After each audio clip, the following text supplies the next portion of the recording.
আমরা ভাবতেছি আমরা সম্পদ অর্জন করব, সম্পদ অর্জন করার কারণে আমরা জান্নাতে যাব। আমরা সম্পদ একতলা, দুতলা, তিনতলা, 1 বিঘা, 2 বিঘা, 3 বিঘা, 4 বিঘা, 5 বিঘা,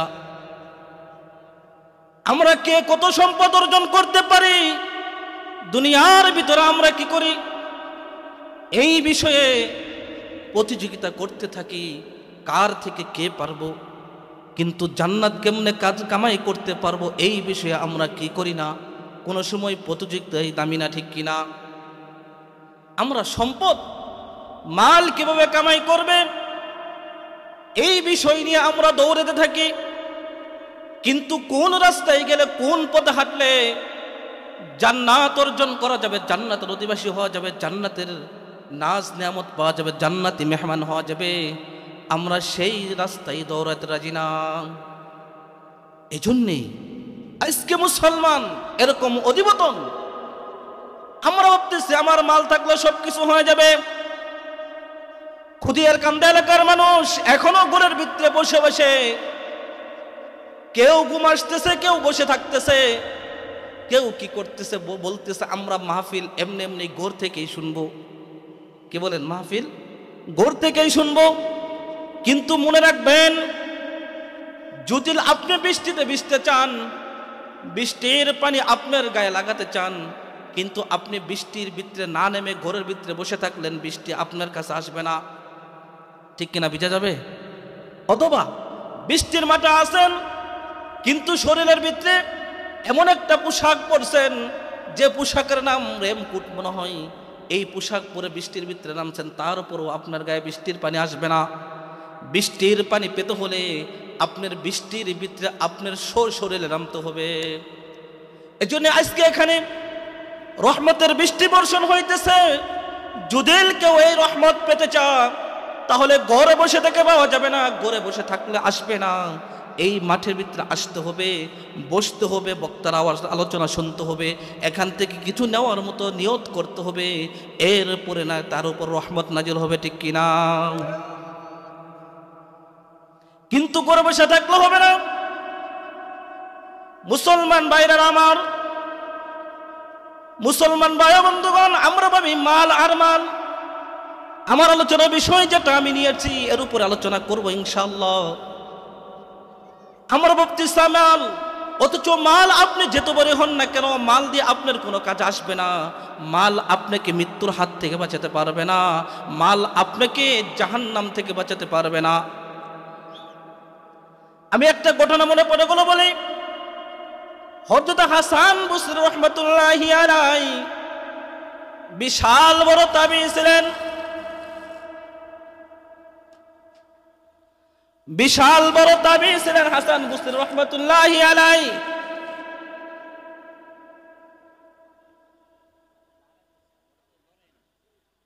হযরত হাসান বসরি রাহমাতুল্লাহি আলাইহি কিতাবের ভিতরে লেখেন 130 জন সাহাবায়ে কেরামের সাথে তার সাক্ষাৎ হয়েছিল। কই 130 জন? ভাই এদিকে তাকাই। 130 জন সাহাবায়ে কেরামকে তিনি দেখছেন। এই হাসান বসরি রাহমাতুল্লাহি আলাইহি কি করতেন? মণি মুক্তার ব্যবসা করতেন। কথাগুলো বোঝার চেষ্টা করি। মণি মুক্তার ব্যবসা করতেন, স্বর্ণ মুদ্রার ব্যবসা করতেন।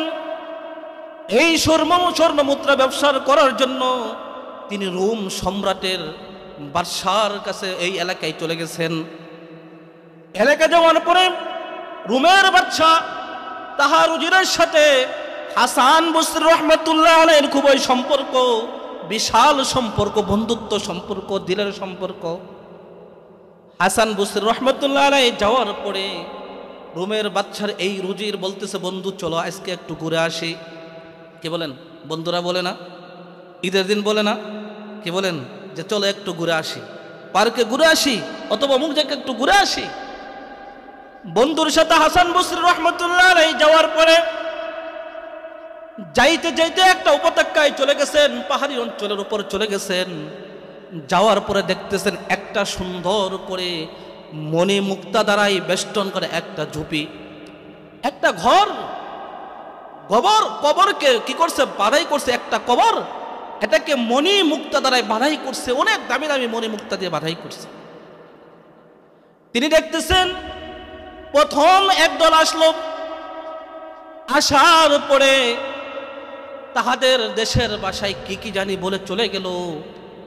তারপর আরেক দল আসলো, আরেক দল হইতেছে, এরা আসলেন, আসার পরে আবার তারাও চলে গেলেন। তৃতীয় দল আসলেন, আসার পরে আবার তাদের ভাষায় তারাও কি কি জানি বলেন, বলার পরে চলে গেলেন। এভাবে চারটি দল আসে চলে গেলেন।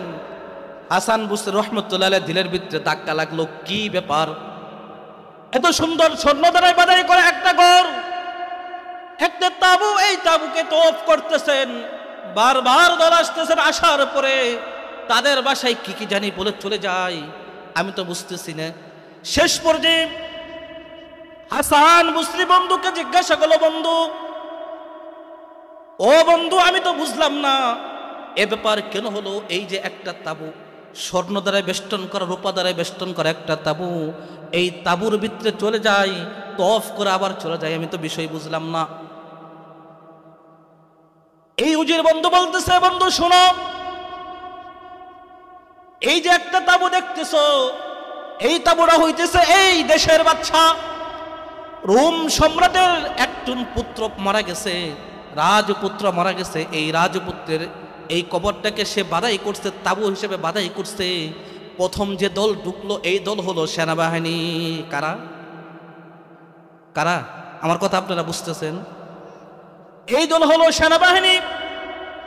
এই সেনা সদস্যরা বলতেছেন, হে রোমের সম্রাটের পুত্র, রাজপুত্র, যদি আমাদের এই শক্তি বাহুবলের দ্বারাই, আমাদের কামান গুলির দ্বারাই তোমাকে হেফাজত করা যেত, যদি তোমাকে এখান থেকে হেফাজত করা যেত, তাহলে আমরা প্রত্যেকটা শক্তি ব্যয় করতাম, যেত প্রকার কামান ব্যয় করা দরকার করতাম, যেত জুলুম নির্যাতন করা দরকার সবই করতাম, কিন্তু তোমাকে এখান থেকে হেফাজত করতাম। কিন্তু যে তোমাকে এই কাজে নিয়ে গেছে, যে মৃত্যু ঘটানোওয়ালা, যে তোমাকে কবর দেশে নিয়ে জানাওয়ালা, তার সাথে কোনো কামানের কাম নাই, ঠিক কিনা? তার সাথে কোনো কামানের কাজে আসবে না, শক্তি কাজে আসবে না। এভাবে তারপরে যে দল আসছে, বন্ধু বলতেছিল, বন্ধু সেটা হলো বিজ্ঞান দল, যারা বুদ্ধি দিয়ে কাজ করে। এই দলেরা বলতেছেন একই কথা। আবার তারপরে যে দল আসছে, তারা হইতেছে সুন্দরী রমণী মহিলা। এই মহিলারা কি করছে, মাথার ভিতরে সুন্দর সুন্দর থালা নিয়ে আসছে, স্বর্ণের থালা। তাহারাও একই কথা বলে চলে গেছে। এভাবে সবাই একই কথা বলছেন। শেষ পর্যন্ত বাদশাহ আসার পরে বলতেছেন, ও আমার পুত্র, যদি এই পুরা রাজত্ব বিক্রি করে এবং রাজত্ব শেষ করো, যদি তোমাকে এখান থেকে রক্ষা করতে পারতাম, এই হাত থেকে বাঁচাতে পারতাম, আমি তার উপরও সব শেষ করতাম। কিন্তু যে মালিক তোমাকে মৃত্যুর ডাকে নিয়ে চলে গেছে কবর দেশে, এই মালিকের কাছে কোনো ক্ষমতার কাম আসে না, ঠিক কিনা? তাহলে বুঝেন, যদি মালে কাজে আসতো, মাল যদি আপনার দাম আসতো, কাজে আসতো, তাহলে অনেক কিছু করা যেত। কিন্তু মৃত্যু এমন একটা জিনিস, কিয়ামত এমন একটা জিনিস, যেখানে আপনার মালও কাছে আসবে না, আপনার সন্তানও কাছে আসবে না, আপনার কোনো কিছুই কাছে আসবে না। তাহলে বলবেন, হুজুর, আল্লাহ তাআলা দুনিয়াতে এত মাল কেন তৈরি করলেন, সৃষ্টি করলেন কেন? কি বলেন? দান চাও, এত কিছু সম্পদ যা দেখতেছেন সবই তো আল্লাহ তাআলা দিচ্ছেন, কেন করলেন এগুলা? আল্লাহর মানুষে কি, কেন দুনিয়াতে কেন বানালেন এগুলা? আল্লাহ তাআলা সূরাতুল কাহফে এই বিষয়ে আল্লাহ তাআলা স্পষ্ট বলে দিয়েছেন। কোথায়? সূরাতুল কাহফ। এইখানে কুরআন শরীফের 299 নম্বর পৃষ্ঠার শেষের দিকে যায় দেখবেন, আল্লাহ তাআলা স্পষ্ট ভাষায় বলছেন, আল মাল ওয়াল বানুন জিনাতুল হায়াতিদ দুনিয়া। আল মাল ওয়াল বানুন, মাল এবং ধন সম্পদ যা কিছু আছে, তোমার মাল, তোমার বিবি, তোমার বাচ্চা, যা কিছু আছে সব দুনিয়ার সৌন্দর্য। সব দুনিয়ার কি? দুনিয়ার সৌন্দর্য। দুনিয়ার সৌন্দর্য ভাই, এই দুনিয়াকে সাজানোর জন্য দুনিয়াকে সৌন্দর্য হিসেবে আল্লাহ তাআলা মাল দান করছেন, আল্লাহ তাআলা সম্পদ দান করছেন, সবই করছেন, কিন্তু আল্লাহ তাআলা এই সম্পদের হিসাব পাই পাই করে আপনি আমার কাছ থেকে নেবে, ঠিক কিনা? একটাও ছাড়বে না। আমরা ভাবতেছি মাল আছে, মাল থাকলে সব কিছু হয়। একদল লোকে বলে, বুকার দলেরা বলে মাল থাকলে বাঘের চক্ষু পর্যন্ত পাওয়া যায়, ঠিক কিনা? কে বলেন, বলে কিনা? মাল থাকলে বাঘের চক্ষু পর্যন্ত পাওয়া যায়। আমি বলি হ্যাঁ ভাই, তুমি বাঘের চক্ষু পাইতে পারো, মাল আছে, 2 তলা 3 তলা 4 তলা 5 তলা 6 তলা সবই করতে পারো, যা কিছু আছে সবই করতে পারো। তোমার ঘরে এসি, তোমার টয়লেট পর্যন্ত এসি, তোমার বাড়ি পর্যন্ত সকল জায়গায় এসি আর এসি, কিন্তু খোদার কসম তোমার অন্তরের ভিতরে এসি লাগাতে পারবে না, ঠিক কিনা? কি বলেন, অন্তরের ভিতরে এসি লাগাতে পারবে? অন্তরে এসি লাগানো সম্ভব? অন্তরের ভিতরে এসি লাগানো সম্ভব না বন্ধুগণ, অন্তরের ভিতরে এসি লাগানো সম্ভব না। কারণ সব জায়গায় আপনি এসি লাগাতে পারবেন, সকল জায়গায় এসি আর এসি লাগাতে পারবেন, কিন্তু অন্তরের ভিতরে এসি লাগাতে পারবেন না। কারণ কি? মাল আলাদের শান্তি নাই। মিথ্যা কথা বললাম? মাল আলাদের কি নাই? শান্তি। দেখবেন যাদের মাল আছে তাদের শান্তি নাই, কারণ বিবি কথা শুনে না, বাচ্চা কথা শুনে না, কেউ কথা শুনে না, তাদের ঘুম আসে না। কে বলেন, ঘুম আসে? এসি গাড়িতে ঘুরে, ঠিক আছে, এসি রুমের ভিতরে থাকে, ভালো কথা, কিন্তু তাদের ঘুম আসে না। তাদের সন্তান মদখোর, তাদের সন্তান গাঁজাখোর, তাদের সন্তান ইয়াবাখোর, তাদের সন্তান কি করে মাগিবাজি, সবই তারা করতেছে, যেত বাজি আছে সবই তারা করতেছে। কারণ সন্তান ভালো নাই। তাহারা বলে যদি মৃত্যু আত্মহত্যা করা জায়েজ থাকতো আমরা আত্মহত্যা করতাম, কিন্তু এই জীবন নিয়ে দুনিয়াতে বেঁচে থাকতাম না, ঠিক কিনা?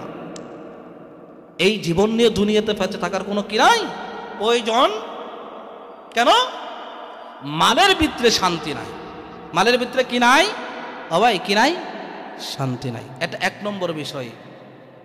2 নম্বর বিষয় হলো সন্তান আপনার কাজে আসবে না। আপনি বিষয়গুলো বোঝার চেষ্টা করবেন, যে গুজন আসি এগুজনই চলবে, কিন্তু কথা বোঝার চেষ্টা করি আমরা যেন এখান থেকে কিছু নিয়ে যাইতে পারি। আমি এর জন্য কিছু অর্জন করতে পারি, আপনারাও যেন এখান থেকে কিছু নিয়ে যাইতে পারেন। সন্তান কাজে আসবে না কেন? কেন সন্তান কেন কাজে আসবে না? যে সন্তানের জন্য আমরা এত কিছু করতেছি, সন্তানের সুখের জন্য মাতার ঘাম পায়ে ফেলে সকালে ফজর আজান হয়ে যা, মুয়াজ্জিন ডাক দেয় আসো সফলতার দিকে, আল্লাহ সবচেয়ে বড়, আল্লাহর সবচেয়ে বড়, আল্লাহ ছাড়া কোনো বড় আর কেউ নাই। আমরা মুয়াজ্জিনের আজান শুনি, মসজিদের ডাক শুনি, কিন্তু আজান শোনার পরেও গাড়ির ভিতরে কোদাল না নিয়ে, আবার গাড়ির ভিতরে আগে কিনিস তো, আগে নাঙ্গল আর জোয়াল নিত, এখন কোদাল নিয়ে আমরা দৌড়ায় বন্ধে চলে যাই। কি বলেন, মিথ্যা কথা বললাম?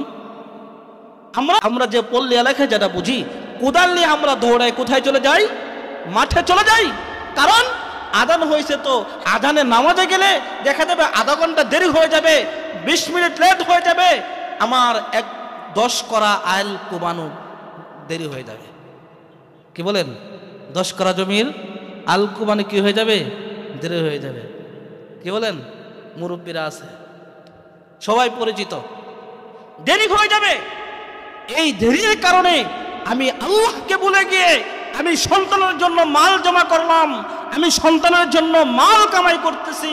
1 বিঘা আছে, 2 বিঘা, 3 বিঘা, 1 তলা আছে, 2 তলা, 2 তলা আছে, 3 তলা, 3 তলা আছে, 4 তলা, 4 তলা আছে, 5 তলা, এভাবে মেলান্দ থেকে জামালপুর, জামালপুর থেকে ঢাকা পর্যন্ত সম্পদ করার জন্য ব্যস্ত। কারণ কি? আমার সন্তান সুখে থাকবে, কিন্তু এই সন্তান আমার জাহান্নামে যাওয়ার কারণ হয়ে দাঁড়ায়। কি বলেন, এই সন্তান আমার জাহান্নামে যাওয়ার কারণ হয়ে দাঁড়ায়। আর শেষ পর্যন্ত দেখবেন এই সন্তান আমাকে কি দিবে না, আমাকে লালন পালন তো দূরের কথা, আমাকে দেখাশোনা তো দূরের কথা, কি করবে? এই সন্তান আমাকে শেষ পর্যন্ত বৃদ্ধাশ্রমের ভিতরে ঢুকায় চলে আসে, ঠিক কিনা? কি বলেন? জোরে আওয়াজ দিয়ে বলেন ঠিক কিনা? বৃদ্ধাশ্রমে যায় দেখবেন শুধু যাদের 2 তলা 3 তলা 5 তলা 10 তলা বাড়ি আর সব কিছু আছে, তারাই বৃদ্ধাশ্রমের ভিতরে। সন্তান খানা দেয় না, সন্তান চিকিৎসা টাকা দেয় না, সন্তান অন্য কিছু কোনো কিছুই করে না। এই সন্তান কি করতেছেন? আপনাকে বৃদ্ধাশ্রমের ভিতরে ঢুকায় চলে আসছে। অথচ যায় দেখেন যাদের সন্তান একজন আলেম আছে, যাদের সন্তান হাফেজ আছে, যাদের সন্তান দিনদার মুত্তাকি পরহেজগার বুঝে, তাদের কোনো বাবা কোনো মা বৃদ্ধাশ্রমে যায় খুঁজে পাবেন না, ঠিক কিনা? কারণ কি?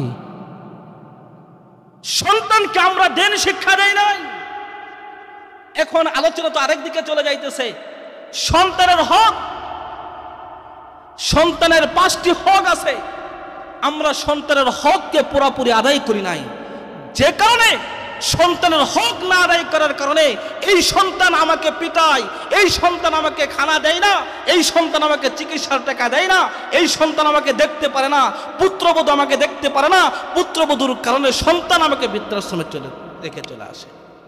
1 নম্বর হক হইতেছে, আমি যখন আমার বাসর ঘরে নববধূ নিয়ে আসছি, আমি কাকে আমার প্রথম রাত্রের বধূ হিসেবে নিয়ে আসলাম, একে আমি চেক করি নাই। কি বলেন? সন্তানের 1 নম্বর হক হইতেছে ভবিষ্যতে যাকে আমি তার মা বানাবো, আমি কার মা বানাইতেছি, কাকে আমি সন্তানের মা বানাইতেছি, এইটা আমি প্রথম চেক করি নাই। এটা চেক করা, এটা কি করা? চেক করা। 2 নম্বর হইতে তো সন্তানকে সুন্দর করে নাম রাখা। কিন্তু আমরা সন্তানকে সুন্দর নাম রাখি না, সন্তানকে রাখি প্রাবেল। কি বলেন? রাখে কিনা? রাখে কিনা? শুভ্র রাখে কিনা? বিজয় রাখে কিনা? এভাবে যে সমস্ত নামগুলো ইহুদি নাসারাদের নাম, হিন্দুদের নাম, এই সমস্ত নাম হলো আমার সন্তানের। 3 নম্বর হক হইতে সন্তানকে দিনের শিক্ষা দেওয়া। ভাই কথাগুলো বুঝি। 3 নম্বর হক কি? সন্তানকে দিনের শিক্ষা দেওয়া।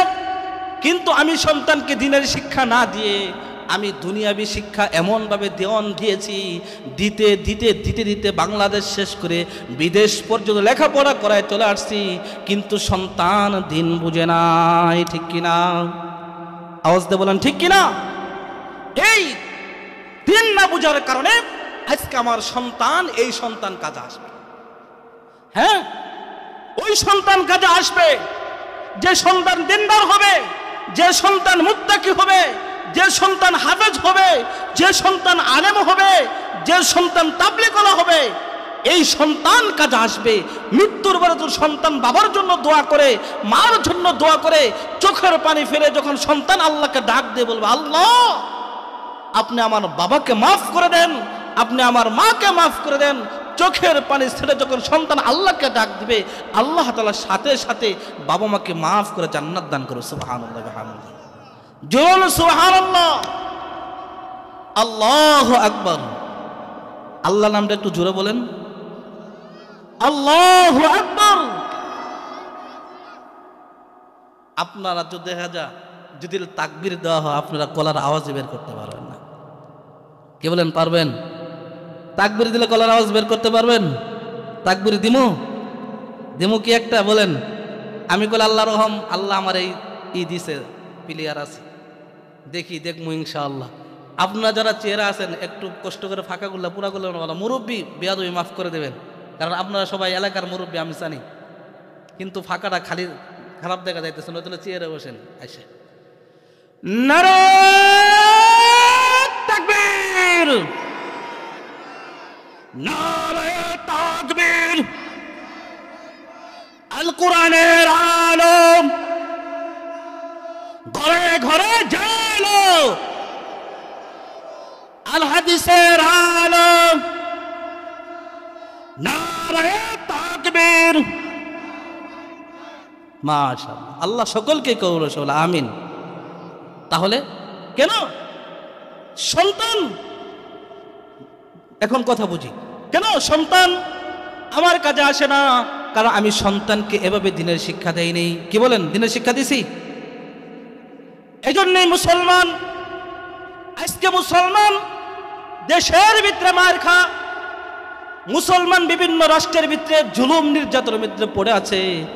আমরা আমাদের কোনো কি আসে না, শরীরের ভিতরে কোনো আফসোসই আসে না, আমাদের মনে কোনো আফসোস নাই। কি বলে আছে মুসলমান মার খাতে আমাদের কোনো আফসোস আছে কেন? এজন্যই নাই, আমার দিল পরিপূর্ণ নাই। আল্লাহ বলছেন ইয়াউমা লা ইয়ানফাউ মালুন ওয়ালা বানুন, তোমার মাল কাজ আসবে না কিয়ামতের মাঠে, তোমার সন্তান কাজ আসবে না কিয়ামতের মাঠে, কিন্তু একটা জিনিস কাজ আসবে। কয়টা জিনিস কাজ আসবে? জোরে বলেন কয়টা? একটা জিনিস কাজ আসবে, সেটা হইতেছে ইল্লা মান আতাল্লাহা বিকলবিন সালিম, যদি তুমি পরিষ্কার পরিচ্ছন্ন ঈমান নিয়ে, পরিষ্কার কলব নিয়ে, পরিচ্ছন্ন সুস্থ ঈমান নিয়ে, সুস্থ কলব নিয়ে আমার কাছে আসতে পারো, তাহলে আমি আল্লাহ তোমাকে জান্নাত দান করব। সুবহানাল্লাহ। তাহলে বুঝতে হবে আমার পরিষ্কার পরিচ্ছন্ন দিল লাগবে।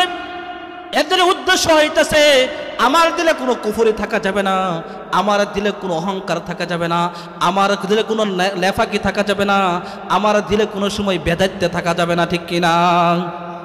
আমার দিলে কি থাকা যাবে না? কুফর থেকে ফারেক থাকতে হবে।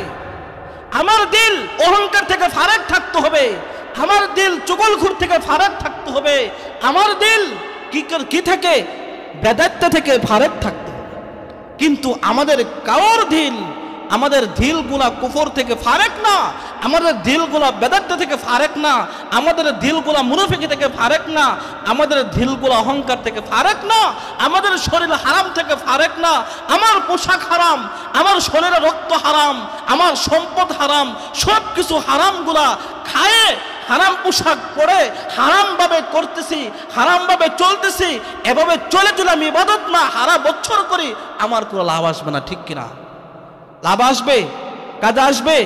এজন্যই আমার দিলে এমন মরণ মরছে, আমার দিলে এমন ভাবে পচন পচেছে, আমার দিলে এমন ভাবে আমার দিলের ভিতরে মোহর নাগানো হয়েছে, যার কারণে মুসলমান কি করে মার খা।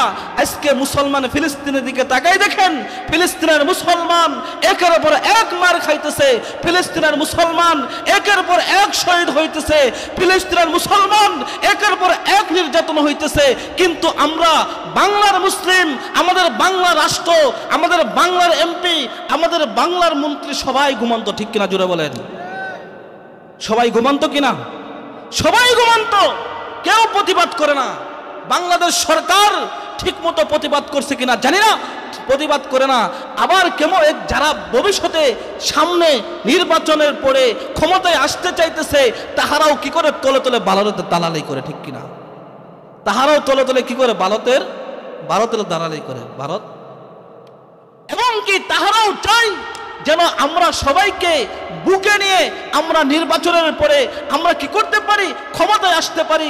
এজন্য তাহারা চাই যেন আমাদের কোনো দোষ না আসে। খোদার কসম, কিয়ামতের মাঠে তোমাদেরকে ধরা হবে, তোমাদেরকে পাকড়াও করা হবে। এখনো সুযোগ আছে, এখনো সুযোগ আছে। বাংলাদেশের প্রধান উপদেষ্টা সহকারে যারা উপদেষ্টার মঞ্চের ভিতরে বসা, সংসদের মধ্যে বসা, তারা যদি প্রতিবাদ না জানায়, কিয়ামতের মাঠে তাদেরকে জাহান্নামে নিক্ষেপ করা হবে, ঠিক কিনা? জোরে বলেন, জাহান্নামে নিক্ষেপ করা হবে, অবশ্যই জাহান্নামে নিক্ষেপ করা হবে। আমরা যদি পারতাম, আল্লাহকে সাক্ষী রেখে বলতেছি, যদি আমরা ফিলিস্তিন যাইতে পারতাম অবশ্যই চলে যেতাম, অবশ্যই চলে যেয়ে আমরাও যুদ্ধের ভিতরে শরীক হতাম, যুদ্ধ করতাম, আমার ভাইদেরকে হেফাজত করার চেষ্টা করতাম, আমার বোনদেরকে হেফাজত করার চেষ্টা করতাম, আমার কচিকাচা ভাইদেরকে পিচ্ছিদেরকে হেফাজত করার চেষ্টা করতাম, জীবন দিতাম, কোনো আফসোস নাই।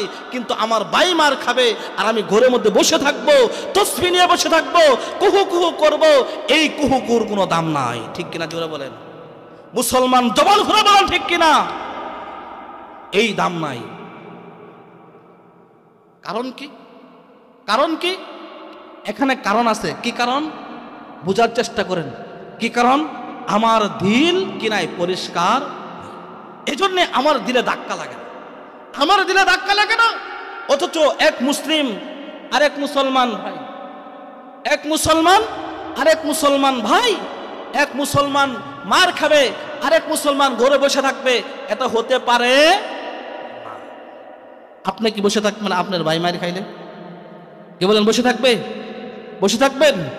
ভাই মনে রাখবেন, আল্লাহ তাআলা প্রথম নম্বর পড়ার শেষ নম্বর 19 নম্বর পৃষ্ঠা হতে পারে কোরআন শরীফের 20 নম্বর পৃষ্ঠার মধ্যে আল্লাহ তাআলা প্রথম আয়াতে বলছেন, অলাং তারদা আনকাল ইহুদ ওয়ালান নাসারা হাত্তা তাত্তাবা মিল্লাতাহুম। কথা বোঝার চেষ্টা করেন, কথার বোঝার চেষ্টা করেন।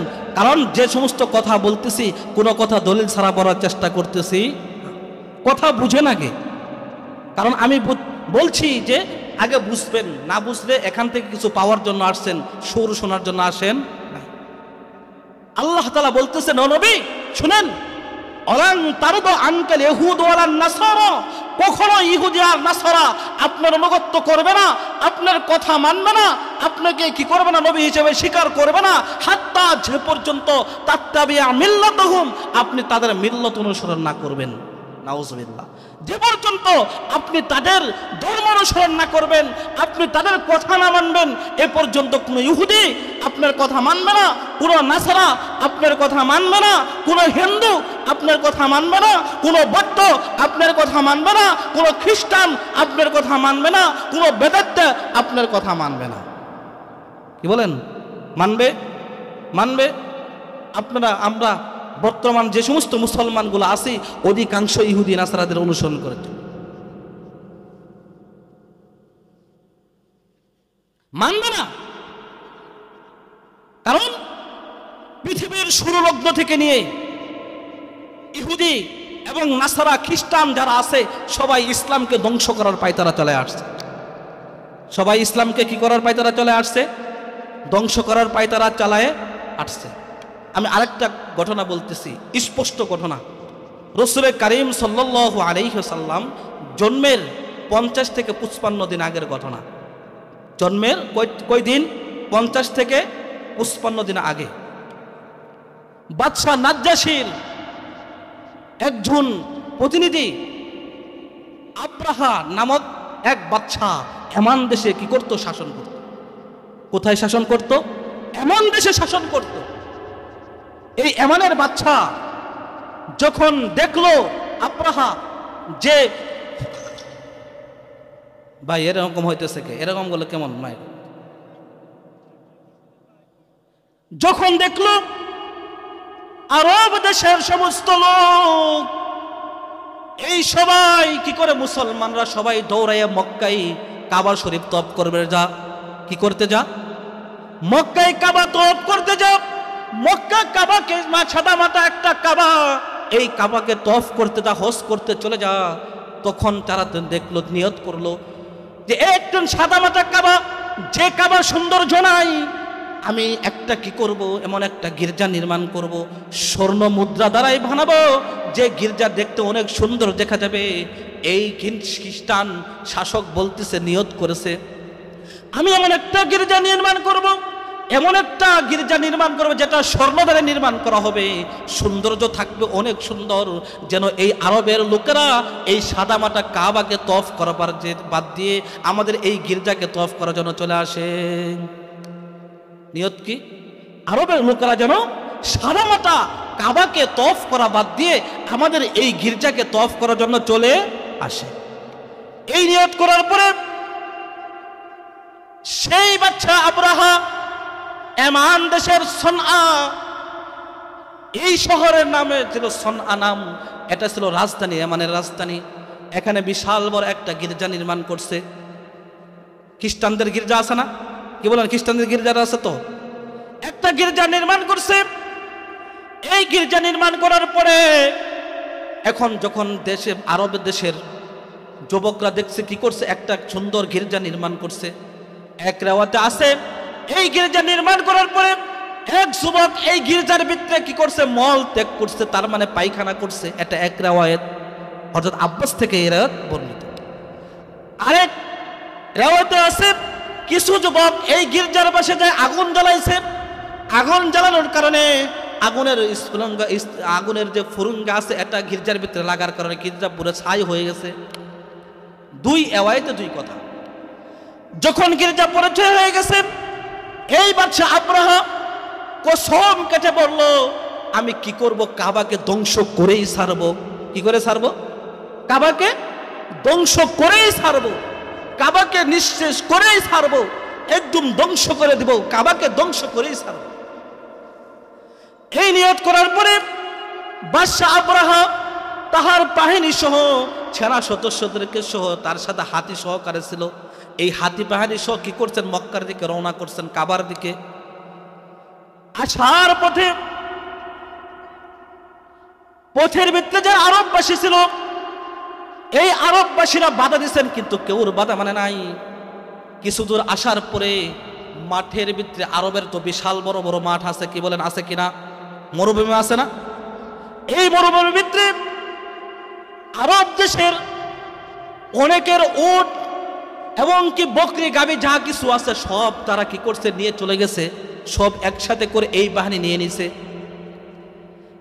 এই বাহিনীর ভিতরে আমাদের রাসূল সাল্লাল্লাহু আলাইহি ওয়াসাল্লাম, সবাই বলেন সাল্লাল্লাহু আলাইহি ওয়াসাল্লাম, রাসূল সাল্লাল্লাহু আলাইহি ওয়াসাল্লামের দাদা আব্দুল মুত্তালিবের 200 উট ছিল। কতটি উট ছিল খেয়াল করি, 200 উট ছিল।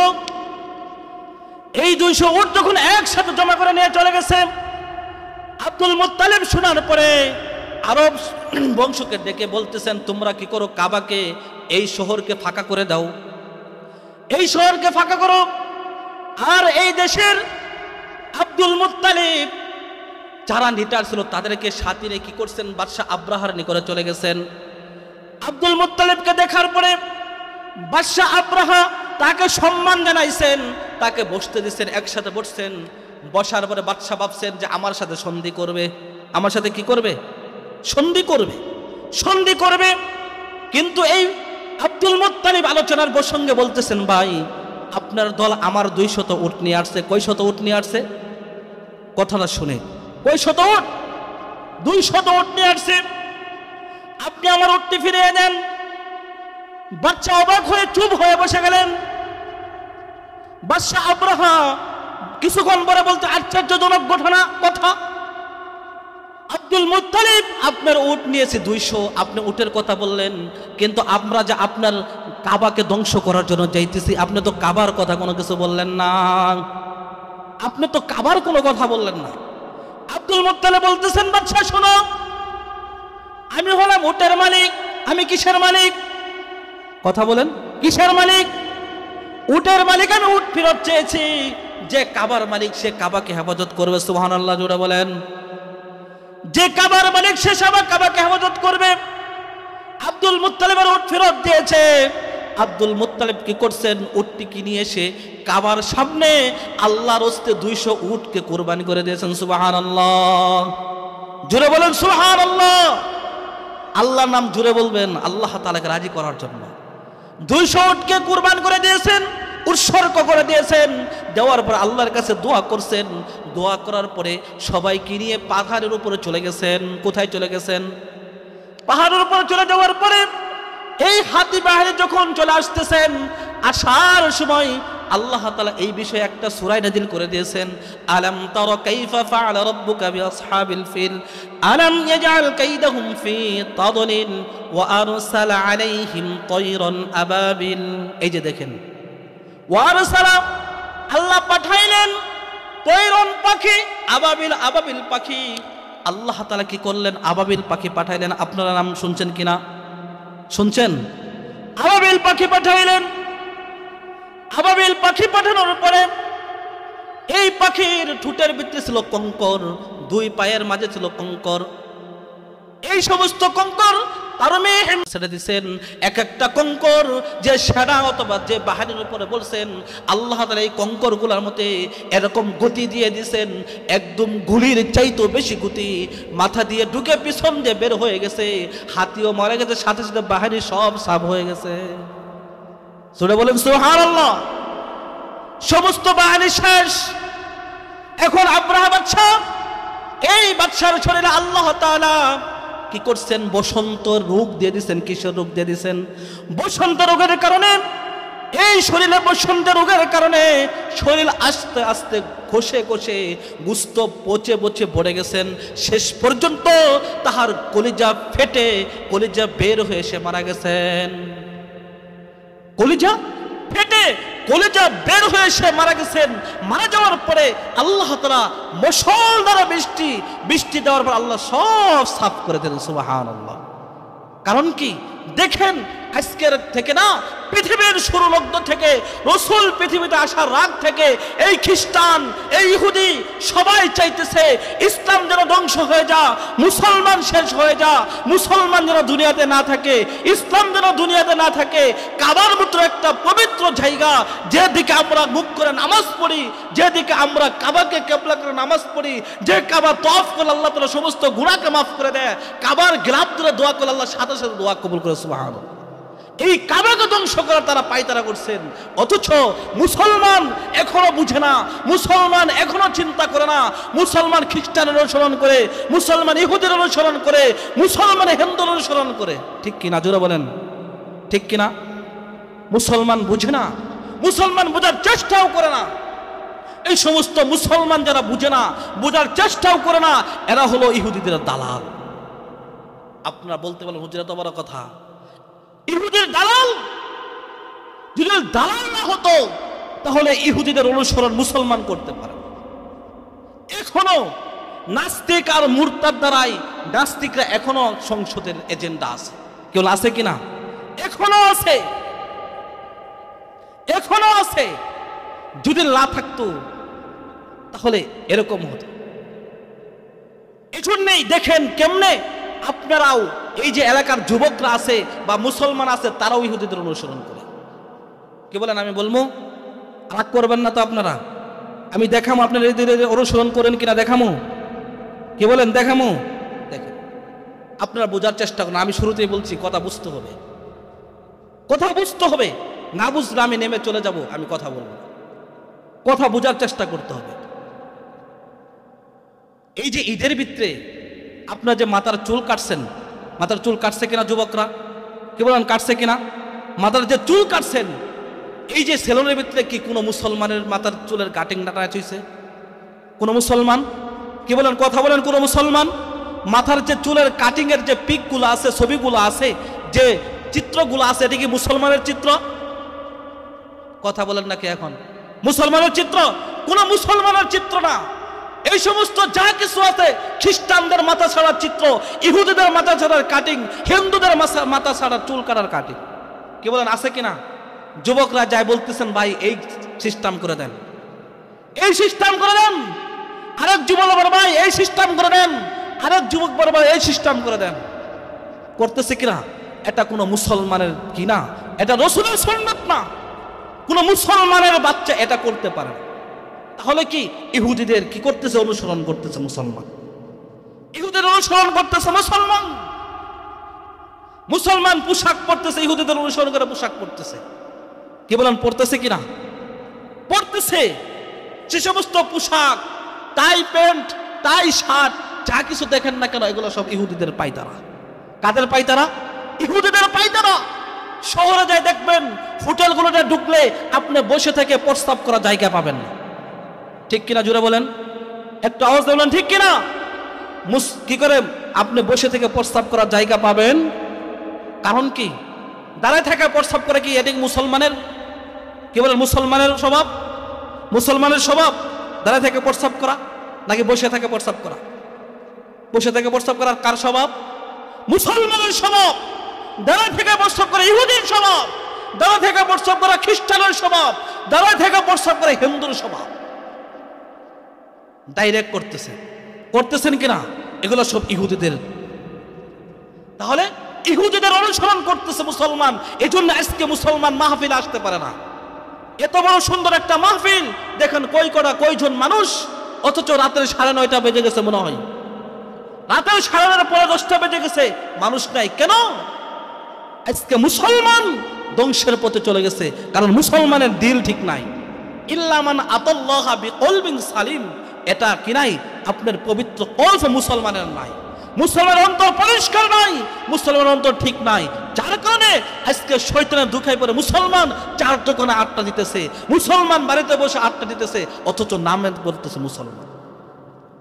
মুসলমান 2 প্রকার। কয় প্রকার? আমার কথার উত্তর দিবেন। কয় প্রকার? 2 প্রকার। একটা হলো প্রকৃত মুসলমান, আরেকটা হলো লেবাসে মুসলমান। একটা হলো প্রকৃত মুসলমান, আরেকটা হলো কি মুসলমান? লেবাসে মুসলমান। প্রকৃত মুসলমান সেই যে ইসলামের প্রত্যেকটা হুকুম পুঙ্খানুপুঙ্খানুভাবে মানার চেষ্টা করে, যাহাকে দেখলে ইমানের একটু নিশ পাওয়া যায়, যাহাকে দেখলে দিল কি করে ধাক্কা লাগে, হাই এত দিনদার, এত পরহেজগার, সে কামলা হোক, সে কি হোক, ভিখারি হোক, কিন্তু তাহার ভিতরে ইমানের লেস আছে এবং ইসলামের তরিকা আছে। সে নামাজি, হালাল খানেওয়ালা, সুদ খায় না, ঘুষ খায় না, নেশা করে না, মাগিবাজি করে না, তারপরে কি করে চাঁদাবাজি করে না, ইয়াবাখুর না। এই সমস্ত যারা আছে, এক কথায় যারা দিনদার মুত্তাকি, ইসলামের আইনগুলো সে মানতেছে, রাসূলের সুন্নত তরিকায় চলার চেষ্টা করতেছে, চলতেছে, প্রকৃত মুসলমান। সে মাইকে গলা খায়া লাগছে, সে প্রকৃত মুসলমান। আরেক দল আছে নামে মুসলমান কিন্তু দিল মুসলমান। আরেক দল আছে এর বিপরীত, নামে মুসলমান দিল মুসলমান না। দেখবেন তাহার পোশাক মুসলমানের নাই, তাহার চলাফেরা মুসলমানের নাই, তাহার মুআশারাত মুআমালাত মুসলমানের নাই। সুদ খাইতেছে, ঘুষ খাইতেছে, হারাম খাইতেছে, কি করে গাঁজা খাইতেছে, মদ খাইতেছে, ইয়াবা খাইতেছে, সবই করতেছে। সে আবার প্রকৃত মুসলমান কেমনে? নাম করে আমি মুসলমান, আমি কি মুসলমান। দেখবেন মুসলমান কোনো সময় শিরক করতে পারে না। মুসলমান কোনো সময় কি করতে পারে না? শিরক করতে পারে। কি বলেন? শিরক করতে পারে। মুসলমান শিরক করতে পারে? কোনো সময় শিরক করতে পারে। সবকিছুর মালিক কে? জুড়ে বলেন কে? একটু জিল্লে বলেন আল্লাহ। সবকিছুর মালিক আল্লাহ। অথচ আজকের মুসলমান মনে করে সন্তানের মালিক আল্লাহ না, সন্তানের মালিক কামাল বাবা। কি বলেন? কোন বাবা? কষ্ট হইতেছে আপনাদের? কষ্ট হইতেছে? তাহলে কথা বলেন না। মুসলমানের কি সন্তানের মালিক কে? নাউজুবিল্লাহ, কামাল বাবার কথা মনে করে। কি বলেন? এই যে কয়দিন পর, আজকে 20 তারিখ, আর মাত্র 10 দিন আছে, দেখবেন দুর্মুটে চালু হয়ে যাবে একের পর এক খিচুড়ি, একের পর এক মাজার পূজারি, একের পর এক গাঞ্জাখোর, একের পর এক মদ ব্যবসা, একের পর এক এবা ব্যবসা দেখবেন শুরু হয়ে গেছে। ঠিক কিনা? আর মাত্র 10 দিন। আর মাত্র কয় দিন? 10 দিন। এগুলা কি জায়েজ না না জায়েজ? আপনারা জুড়ে বলেন জায়েজ না না জায়েজ? হারাম না হালাল? হালাল না হারাম? হারাম। মদ খাওয়া কি হালাল না হারাম? গাঞ্জা খাওয়া, ব্যবসা করা, চিন্নি দেওয়া হারাম। তাহলে মাঝে যে কি করবে? আপনার পেট বসে, নাউজুবিল্লাহ, কি বসে? পেট পর্যন্ত বসে আগুন মোম জ্বালায় সামনে সেজদা করে, নাউজুবিল্লাহ, বেঈমান। কি মান? জুড়ে বলেন কি? বেঈমান। কেন বেঈমান? আল্লাহকে ছাড়া অন্য কেউ সামনে সেজদা করা যাবে? কেউ সেজদা করা যাবে? আল্লাহ ছাড়া অন্য কোনো মাখলুকের সেজদা করা যাবে? সে কি করতেছে? আগুনকে পূজা করতেছে, কবরকে সেজদা করতেছে। অথচ আল্লাহকে ছাড়া অন্য কাউকে সেজদা করা জায়েজ। আল্লাহকে ছাড়া অন্য কাউকে মাবুদ মানে সে কাফের। মানা মানে কি? কাফের। আল্লাহকে ছাড়া অন্যকে কি করা? শরীক করা বলে শিরক। শিরকি গুনাহ, ডাইরেক্ট শিরক। সে ভাবতেছে আমি এখানে সিন্নি দিলে আমার সমস্ত আশা পুরা হয়ে যাবে। এরা ভাই বোকা, এত বড় বোকা কেউ থাকে না। একজন মৃত্যু যে মানুষ মারা গেছে, সে যত বড় আল্লাহর ওলি হোক না কেন, সে কিছু করতে পারবে? কি বলে কিছু করতে পারবে? বিশ্বাস কার উপর রাখতে হবে? আল্লাহ। জুড়ে বলেন কার উপর রাখতে হবে? আল্লাহ। আমরা সাক্ষী দিচ্ছি, আশহাদু আল্লাহ ইলাহা ইল্লাল্লাহু ওয়া আশহাদু আন্না মুহাম্মাদান আবদুহু ওয়া রাসূলুহু। বলছি কিনা? আমরা এই কালিমা শাহাদাত বলি কিনা? কি বলেন, বলি কিনা? কালিমা তয়বা বলি কিনা? বলি না? এর অর্থ কি? আমি সাক্ষ্য দিতে দিচ্ছে আল্লাহ ছাড়া আর কোনো মাবুদ, আল্লাহ ছাড়া আর কোনো মাবুদ। আমি আরো সাক্ষ্য দিচ্ছি রাসূল সাল্লাল্লাহু আলাইহি সাল্লাম মুহাম্মদ আল্লাহ তাআলা রাসূল এবং বান্দা। বান্দা ও রাসূল, আবদুহু ওয়া রাসূলু। আব্দুন মানে বান্দা, রাসূল মানে আল্লাহর নবী, আল্লাহর রাসূল। আমরা সাক্ষ্য দিচ্ছি কিনা? কি বলেন, সাক্ষ্য দিচ্ছি কিনা? সাক্ষ্য দিচ্ছি। দেওয়ার পরেও আমি কেমন মুসলমান, এই সাক্ষ্য দেওয়ার পরেও আমি আজকে মাজার পূজা করতেছি। কি বলেন? মাজার পূজা করতেছি। মাজারের বিরুদ্ধে হুজুররা কথা বললে বলে এই হুজুর বাধা না। এই হুজুর কি করে আমরা মুসলমান একটা কাজ করব, এটার মধ্যে বাধা। আমরা গাঞ্জা খাবো, গাঞ্জার বাধা। মদ খাবো, মদের বাধা। ইয়াবা খাবো, ইয়াবার বাধা। আমরা গান করব, গানের বাধা। কি বলেন, বাধা কিনা? বাধা কিনা? বাধা। এই হুজুর চলবে, এই বক্তা চলবে। কি বলেন, এই বক্তা চলবে? আগামীতে দাওয়াত করা যাবে। আমি দাওয়াতের পাগল, দাওয়াতের পাগল। দাওয়াত দিলেও চলবে, না দিলেও চলবে। আমি পেশাদার কোনো বক্তা না, আমার বক্তাগিরি করা এটা পেশা না। হক কথা বলতেই হবে মৃত্যু পর্যন্ত। যতদিন আমার নাকে নিঃশ্বাস আছে, নিঃশ্বাস যে পর্যন্ত আছে, হকের কথা বলবই, হকের আওয়াজ দিবই। এতে জেল হলে জেল খাটবো, মৃত্যু হলে মৃত্যুবরণ করব, কিন্তু হকের ঝান্ডা হাত থেকে ছাড়বো। জোরে বলেন, ছাড়বো। কথা ঠিক কিনা? জোরে বলেন, আওয়াজ দিয়ে বলেন ঠিক কিনা? এজন্য আল্লাহ তাআলা বলছেন মুসলমানের জান এবং মালকে, আমি শেষ করে বক্তা চলে আসছে, মুসলমানের জান এবং মালকে আমি আল্লাহ জান্নাতের বিনিময়ে কিনে নিয়েছি। কিসের বিনিময়ে? যেভাবে কিসের বিনিময়ে? জান্নাতের বিনিময়ে। 11 নম্বর পারা 3 নম্বর পৃষ্ঠার শেষে যায় দেখবেন আল্লাহ তাআলা বলছেন ইন্নাল্লাহা আশতারা মিনাল মুমিনিনা আনফুসাহুম ওয়া আমওয়ালাহুম বিআন্না লাহুমুল জান্নাহ, বিআন্না লাহুমুল জান্নাহ ওয়াদান আলাইহি ফিত তাওরাতি ওয়াল ইনজিলি ওয়াল কুরআন। আল্লাহ বলতেছেন আমি মুসলমানদের জান এবং মালকে জান্নাতের বিনিময়ে ক্রয় করেছি। ওয়াদা হলো, এজন্যই ওয়াদা হলো কি? ওয়াদা হলো আমি এই ওয়াদা, তারা কি করবে? আল্লাহ রাস্তায় জিহাদ করবে। আল্লাহ রাস্তায় জিহাদ, ইকাতিলুনা ফি সাবিলিল্লাহ ফায়াকতুলু ওয়া ইউকতালু। তারা কি করবে? আল্লাহ রাস্তায় জিহাদ করবে, তারাও মরবে, তারাও মারবে। তারাও মরবে, তারাও কি করবে? মারবে। কথা বুঝছেন? কি করবে? জিহাদ করবে, তারাও মরবে এবং তারাও মারবে। তার মানে শহীদ হবে মুসলমান, জাহান্নামে যাবে খ্রিস্টান। শহীদ হবে কারা? জোরে বলেন, শহীদ হবে। জোরে বলেন, শহীদ হবে। জাহান্নামে যাবে খ্রিস্টান, কাফের, ইহুদি। তাহলে কি করব? আমি আল্লাহ তাদেরকে কি করব? জান্নাত দান করব। আমি শেষ করতেছি। তারপরে কেন এই ওয়াদা কোথায় করেছেন? আল্লাহ তাআলা তাওরাতেও করেছেন, ইনজিলেও করেছেন, আমাদের কুরআনেও করেছেন। এই ওয়াদা আল্লাহ তাআলা করেছেন। এজন্যই আমার জীবন আমি আল্লাহ রাস্তায় দিয়ে দেব। আমার জীবন আমি বেদাতের বিরুদ্ধে আন্দোলন করে শেষ করব। আমার জীবন আমি মুশরিকদের বিরুদ্ধে আন্দোলন করে শেষ করব। আমার জীবন আমি মাজার পূজারীদের বিরুদ্ধে আন্দোলন করে শেষ করব। আমি আল্লাহকে রাজি আর খুশি করার জন্য করব, কাউকে দেখানোর জন্য না। এইটা যদি আমি করতে পারি, আমার মৃত্যু দেরি হবে, জান্নাতে যাইতে দেরি হবে না। সুবহানাল্লাহ। তাহলে মুসলমান কিসের ভয়? মুসলমান তো কোনো সময় মৃত্যুকে ভয় করতে পারে না। মুসলমান তো কোনো সময়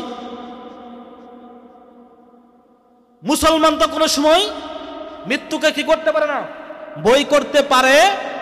যারা মৃত্যুকে বই করবে তারা প্রকৃত মুসলমান। কথা বলেন, যারা মৃত্যুকে বই করবে তারা প্রকৃত মুসলমান। যারা মৃত্যুকে বই করবে তারা প্রকৃত মুসলমান। আল্লাহ তাআলা আমাদেরকে এই কথাগুলোর উপর আমল করার তৌফিক দান করে। প্রথম আমাকে আমল করার তৌফিক দান করে, তারপর আল্লাহ তাআলা আপনাদের সকলকে আমল করার তৌফিক দান করে। ওমা আলাইনা ইল্লাল বালাগ। আসসালামু আলাইকুম ওয়া রাহমাতুল্লাহি ওয়া বারাকাতুহু।